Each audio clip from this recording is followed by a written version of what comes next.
I'm going to show you why a private jet isn't an asset. It's a parasite that eats money while you sleep. And you think, yeah, I have thought about a jet. Because you've seen the Instagram posts, the stairs, the beige leather, the little bowl of fruit that costs more than your first car. So you call the broker. You tour a Gulfstream G600. You sit in the captain's seat. You take a photo. You feel like a god. And then the invoice arrives. Not the purchase price, no. That one you saw coming. The other invoices. The ones that keep coming, month after month, until you're doing the math at 3 a.m., wondering if you've made a catastrophic mistake. Today, we're doing the full line item breakdown of what it actually costs to own a private jet. The purchase price, the crew, the fuel, the hangar, the insurance, the maintenance, the catering, the fractional share fine print. Every dollar accounted for. By the end of this, you'll either be cured of your private jet dreams forever, or you'll understand exactly what you're signing up for. Either way, you're welcome.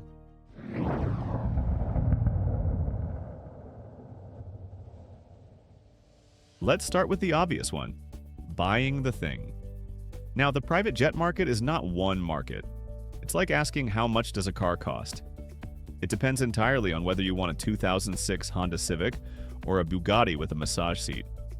At the entry level, you've got light jets. Think the Cessna Citation CJ4 or the Embraer Phenom 300. These typically seat 6 to 9 passengers, range of about 2,000 miles, and they'll run you anywhere from $3 million to $10 million new. That sounds like a lot. It is a lot. But in the private jet world, $10 million is budget. Step up to midsize and you're looking at the Hawker 800 series, the Learjet 75. Better range, more cabin space, still relatively modest. Call it $12 to $20 million. Then you get into the heavy jets, the Bombardier Global 5500, the Gulfstream G700.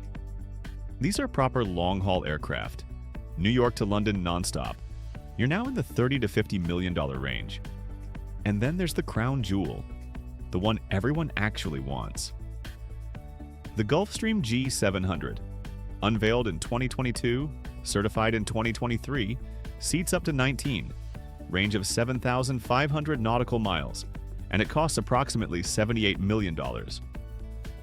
$78 million for an airplane.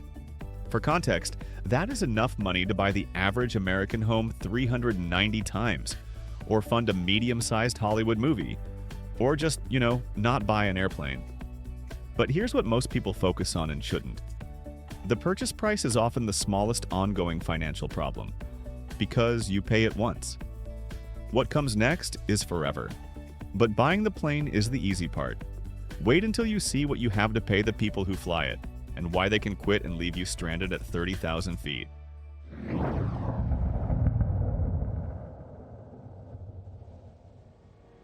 Your jet does not fly itself. Not yet, anyway. You need crew. Every commercial aircraft requires a minimum of 2 pilots, and your private jet is no different. FAA regulations mandate a captain and a first officer. On larger jets, you'll sometimes add a 3rd crew member. Now, these are not people you get on the cheap. Your captain needs thousands of hours of flight experience, a type rating specific to your aircraft, and the kind of judgment that keeps you alive at 45,000 feet in a thunderstorm. You're paying for that. And you should want to pay for that. Average salary for a private jet captain in the US sits around $120,000 to $200,000 per year, depending on the aircraft and their experience. Your first officer is running $70,000 to $120,000. Add a flight attendant for the bigger jets, that's another $50,000 to $80,000. So before anyone has even touched the throttle, you're already spending up to $400,000 a year on salaries. Then you add benefits, health insurance, training recurrency costs. Both pilots need simulator time every 6 months by law, travel expenses, and crew accommodations when they overnight away from base. Realistic annual crew cost for a heavy jet? Call it $500,000, and that's assuming they just sit there. If you fly a lot, you may need additional standby crew because regulations limit how many hours pilots can fly per day. So now you're hiring more people to stand by. This is the math that makes people quietly sell their jets. You've hired the best pilots in the world. They're in the cockpit, the engines are primed, and you're ready to go. But before they even push the throttle, they need to drink. And this aircraft doesn't drink water. It drinks a specialized chemical cocktail that fluctuates in price every time a headline hits the news. And you're about to buy it by the thousands of gallons.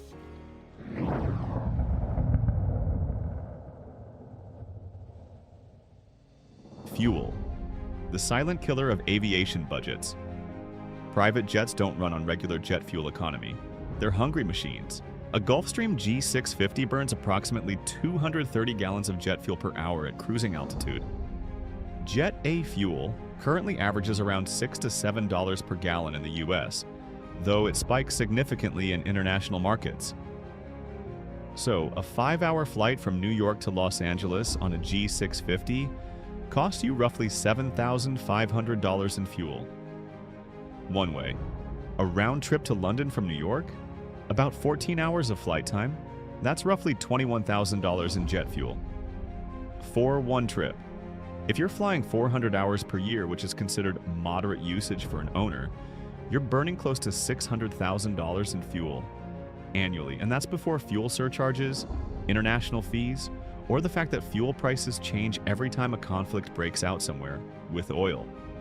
Private jet owners often say the fuel bill is the one that never gets easier to look at, because unlike the hangar or the crew, fuel is completely variable. Fly more, spend more. And jet fuel doesn't care about your net worth. You've paid for the plane, the people, and the power to move it. You finally land in Aspen or Saint-Tropez. You step off, feeling like a king, but as you walk away, the airport manager is walking towards your plane with a clipboard. Because in the world of private aviation, even standing still costs more than a 5-star hotel suite.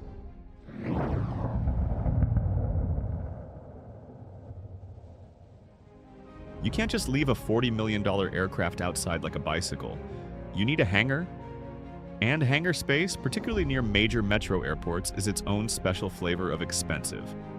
At airports like Van Nuys, the world's busiest private aviation hub, Teterboro in New Jersey, or Signature at LAX, monthly hangar fees for a large jet run anywhere from $5,000 to $25,000 per month.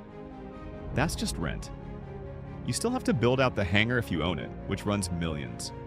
Or you pay someone else's built-out hangar monthly, which runs still a lot. And every time your jet parks somewhere that isn't your home base, which is every trip, you pay landing fees, ramp fees, and overnight parking fees at the destination airport. On average, expect to add another $20,000 to $40,000 a year in transient parking and landing fees. This is usually the fee people forget in their initial budgeting, and it's the one that catches them 3 months in with a confused look on their face.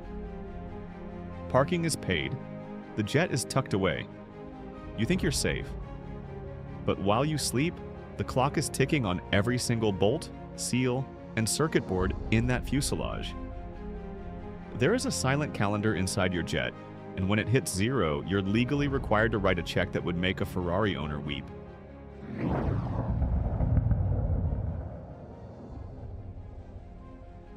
Aviation maintenance is not like taking your car to Jiffy Lube.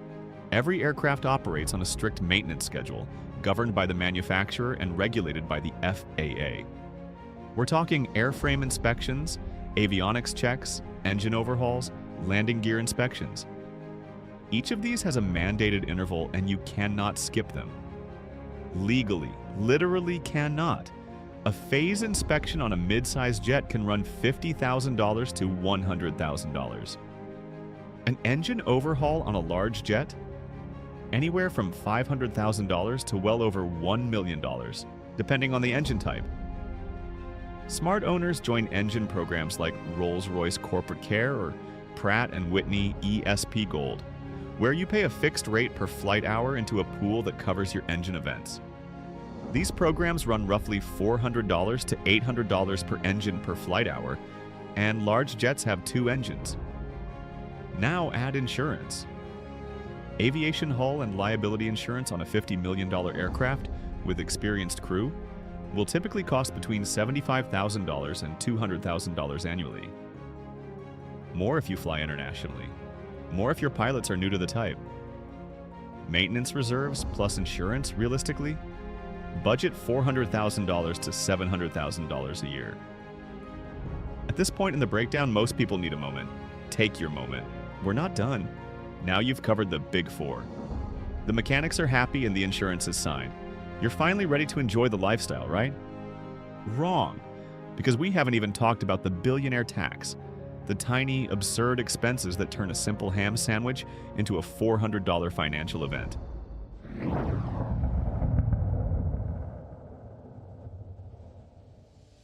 Let's talk about the $500 strawberry. In aviation, if a part is FAA certified, common sense dies. You aren't ordering Uber Eats. You're using flight kitchens. We're talking $350 for a fruit plate and $120 for a carafe of coffee. If you fly 80 times a year, you're spending $200,000 on snacks. That's a literal 3-bedroom house, in crackers and cheese. And then there's the soft goods. If you spill red wine on that beige leather, you can't just call a carpet cleaner. Every fabric on this plane must be fire retardant certified. To reupholster a single seat with aviation-grade leather, $15,000 to $20,000. To replace the 24-karat gold-plated sink faucet in the lavatory because the seal broke, that's $8,000 for a part that costs $40 at Home Depot. Then come the ghost fees. International overflight permits, $2,000 just for the right to fly over a country without landing. The empty leg trap. Your jet is in London, but you're in New York.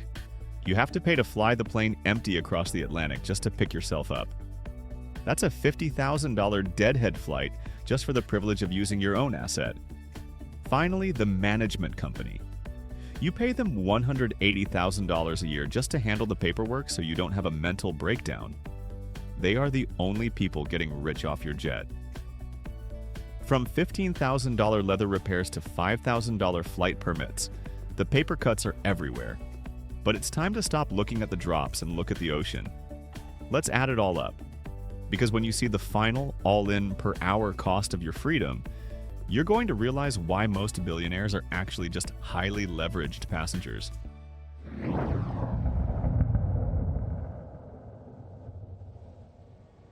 Let's run the final number.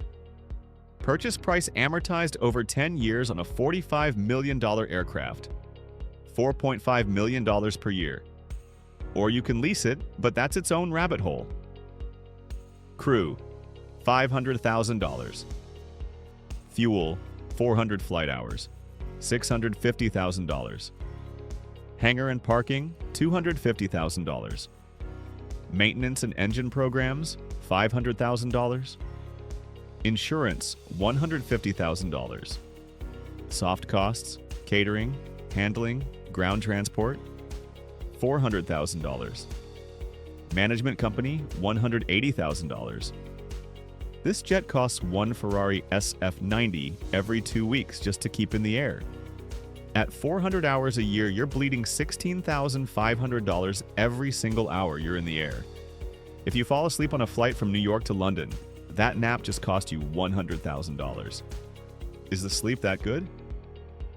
Probably not. For context, a first-class transatlantic ticket on Lufthansa or Singapore Airlines runs about $5,000. That gets you a fully flat bed, champagne, and a meal that is genuinely quite good. And someone else pays for the plane. The break-even point for private jet ownership versus chartering or flying first class is generally accepted to be around 400 flight hours per year. Below that, you are lighting money on fire while sitting in a very comfortable chair. $6.6 million a year. That is the price of the dream. But what if I told you there's a way to get the beige leather and the champagne without the $1,200 sink faucets? There's a middle ground, but it comes with a set of fine print traps that might be even more dangerous than owning the whole plane.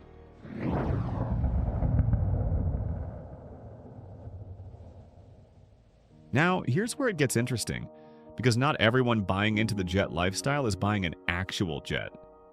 Fractional ownership programs like NetJets, Wheels Up, and FlexJet let you buy a share, typically 1/16 to 1/4 of an aircraft. You pay a purchase price, a monthly management fee, and an occupied hourly rate. On the surface, it sounds smarter. And for some people, it is. But read the fine print carefully.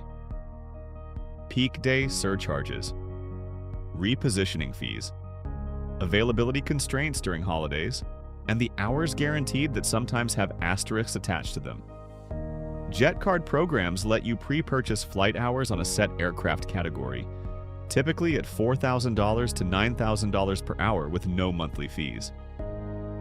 This works well if you're flying 25 to 50 hours a year, but hours expire, categories shift, and you'll frequently end up on an aircraft that's similar to what you booked. On-demand charter, just book a plane when you need it, remains the sanest option for most people who want the private jet experience without the private jet commitment. The rates are higher per flight, but you pay nothing when you're not flying. Here's the honest truth about private jets. They are genuinely useful.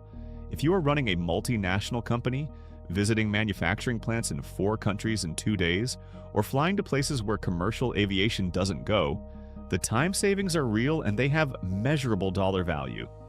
But for the version of private jet ownership that most people dream about, the "I'm sick of airports" jet, the "I want to leave when I feel like it" jet, the jet that just makes you feel like you made it, the math rarely works. $6.5 million a year buys a lot of first-class tickets, and a lot of TSA pre-check upgrades that'll get you through security in 4 minutes, which is honestly most of the battle. If you've got the income to make $6 million in annual operating costs feel like a utility bill, fly in peace. You've earned it. But if you're somewhere between "I could stretch to buy one" and "this feels irresponsible but aspirational," this video was for you. Subscribe so you don't miss the next breakdown.